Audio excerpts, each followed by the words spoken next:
कल हम लोग क्या पढ़े थे? Complex tissue. Complex permanent tissue में क्या पढ़े थे? जाइलम की फ्लोएम। कॉम्प्लेक्स परमानेंट टिश्यू दो तरह के होते हैं, एक जाइलम और एक फ्लोएम। जाइलम के बारे में कल पढ़े थे कि जाइलम 4 तरह के होते हैं। पहला क्या है? ट्रेकिड्स, दूसरा है वेसल्स, तीसरा है जाइलम फाइबर, चौथा है xylem parenchyma.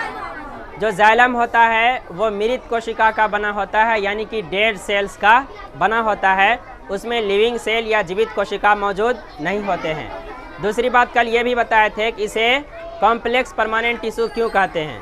Complex permanent tissue xylem phloem को इसीलिए बोलते हैं क्योंकि यह एक से ज़्यादा तरह के कोशिकाओं से मिलके बना होता है। लेकिन जो सिंपल परमानेंट टिश्यू होता है वो एक ही तरह के कोशिकाओं से मिलके बना होता है।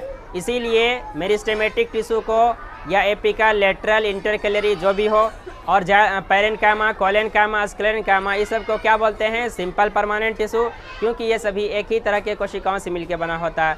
लेकिन जाइलम और फ्लोएम जो है एक से ज़्यादा तरह के कोशिकाओं से मिलके बना होता है, इसीलिए इसे कहते हैं कॉम्प्लेक्स परमानेंट टिश्यू।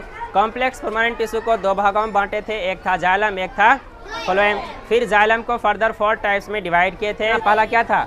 ट्रेकिड्स, दूसरा था वेसल्स, तीसरा था जाइलम फाइबर, चौथा था जाइलम पैरेन्काइमा।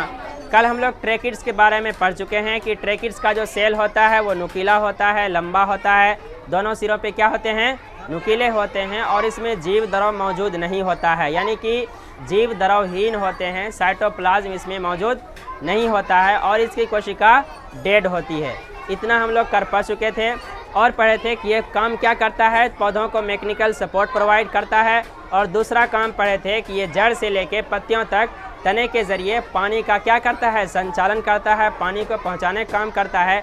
इसीलिए इसे बोलते हैं कंडक्टिंग टिश्यू या संचालन उत्तक। आज हम लोग पढ़ेंगे वेसल्स के बारे में। वाहिकाएं या वेसल्स, जिस तरह से खून बहता है, जिस नली के ज़रिए उसे कहते हैं रक्त वाहिका, और जिससे पानी बहेगा उसे कहेंगे वाहिका। किसके लिए? प्लांट के लिए।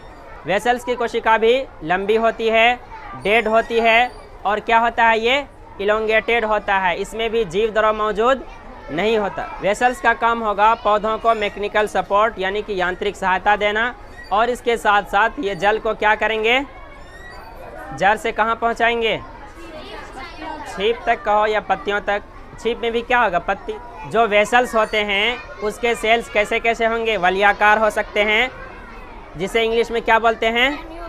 एन्यूलर। वेसल्स के सेल एन्यूलर हो सकते हैं, वलयाकार हो सकते हैं। इसका मिसाल है जैसे चूड़ी होता है। दूसरा है या तो एस्पायरल हो सकता है।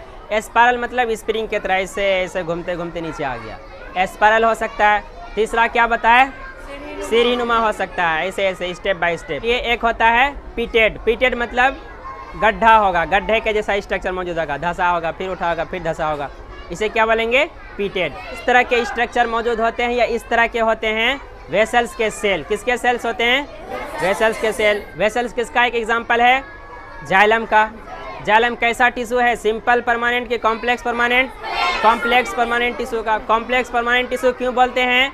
क्योंकि एक से ज़्यादा तरह के कोशिकाओं से मिलके बना होता है। चलो इसका फंक्शन पढ़ते हैं। से सिंपली सीधा सा मिसाल है, जाइलम जल को ढोएगा। जाइलम क्या करेगा? अब चाहे उसको जितना भी भाग में बांट दो, ये क्या क्या करेगा? जो वेसल्स होते हैं वो जल को ढोने का काम करेंगे, जल के साथ साथ खनिज लवण को भी जड़ से लेके पत्तियों तक पहुंचाने का काम करेगा। जो जाइलम फाइबर होता है उसका स्ट्रक्चर कैसा होगा? उसका सेल्स जो होगा वो शंकु रूप होगा, यानी कि नुकीला होगा एक तरफ, उसे कहते हैं शंकु रूप। शंकु रूप इसके कोशिका का आकार होगा। किसका आकार होगा ऐसा? जाइलम फाइबर का। जाइलम फाइबर मिले काष्ठी पौधे में शंकु के तरह का स्ट्रक्चर हुआ। अब इसका फंक्शन क्या होगा? ये भी क्या करेंगे? मैकेनिकल सपोर्ट प्रोवाइड करेंगे प्लांट को, यानी कि यांत्रिक सहायता देगा। इससे पहले जितने भी हम लोग जाइलम के टिश्यू पढ़े, सभी प्लांट में क्या कर रहे थे? जल का ट्रांसपोर्ट कर रहे थे। लेकिन ये अभी जो पढ़ रहे हैं जाइलम फाइबर, ये क्या करते हैं? वनली और वनली पौधों को मैकेनिकल सपोर्ट प्रोवाइड करते हैं। इससे पहले जितने भी तरह के हम लोग जाइलम टिश्यू पढ़े वो सभी डेड होते हैं, मृत होते हैं। लेकिन जाइलम पैरेन्काइमा एक ऐसा जाइलम टिश्यू है जो कि लिविंग होते हैं, जीवित होते हैं। कैसे होते हैं? जीवित होते हैं, लिविंग सेल के बने होते हैं, और इसके सेल्स पैरेन्काइमेटस सेल होते हैं। यानी कि जैसा कि हम लोग पैरेन्काइमा पढ़े थे जो कि सिंपल परमानेंट टिश्यू का एक एग्जाम्पल था, पैरेन्काइमा के सेल के तरह ही इसका भी स्ट्रक्चर होता है। ये भी जीवित कोशिकाओं का बना होता है। ये किसका बना होता है? जीवित कोशिकाओं का बना होता है। और इसका काम क्या होगा? तो जो जाइलम पैरेन्काइमा होंगे ये पौधों के लेटरल भाग में पानी के ट्रांसपोर्ट में मदद करेंगे। जैसे मान लो ये एक प्लांट है, अब ये छीप तक गए, पत्तियों तक तो पहुंचा दिया, जाइलम किसने पहुंचाया? ट्रैकिड ने पहुंचाया, वेसल ने पहुंचाया। जाइलम फाइबर तो सिर्फ मैकेनिकल सपोर्ट प्रोवाइड किया। लेकिन अब मान लो बगल में भी तो पानी की ज़रूरत है ना, अब बगल में पानी कौन पहुंचाएगा? Xylem parenchyma. इसकी कोशिका कैसी होती है? जीवित होती है। लेकिन इससे पहले जितने भी तरह के जाइलम पड़े, ट्रैकिड, वेसल, जाइलम फाइबर, इन सब की कोशिका मृत होती है, लेकिन जाइलम पैरेन्काइमा की कोशिका जीवित होती है, लिविंग होती है। इसका काम है फूड का स्टोरेज करना, भोजन को संचय करना और पौधों में बगल में पानी को पहुंचाना, यानी कि lateral conduction of water in plant. किसका काम है? जाइलम पैरेन्काइमा का।